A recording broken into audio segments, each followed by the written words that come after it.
Hello मो ना हूँ सोनाली पंडा एंड मु लास्ट 15 डेज रु A1 ड्राइविंग रे सिखुची ड्राइविंग एंड एक्सपीरियंस तो बहुत बढ़िया अच्छी जेहेतु माने मु गोटे बिगिनर तो से कि बहुत भाई मैंने बहुत पेशेंसली पूरा हैंडल करुले सब बहुत सारा भूल भाल होता बट बहुत पेशेंसफुली से हैंडल करुले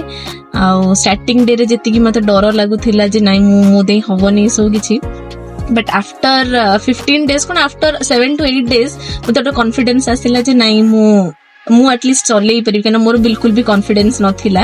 एंड एबे आफ्टर 15 डेज मते लागुचे जे हां मु चलई पारि बस टिके लैक ऑफ प्रैक्टिस रहउची नहले मु आराम से चलई पारिबी आ सर्विस बहुत बढ़िया बहुत कोऑपरेटिव आ मेन कथा हला बहुत माने पेशेंस बहुत किछि माने एते सारा भूल भटका ई सब भाई उनकर पेशेंस बहुत बढ़िया थैंक यू सो मच।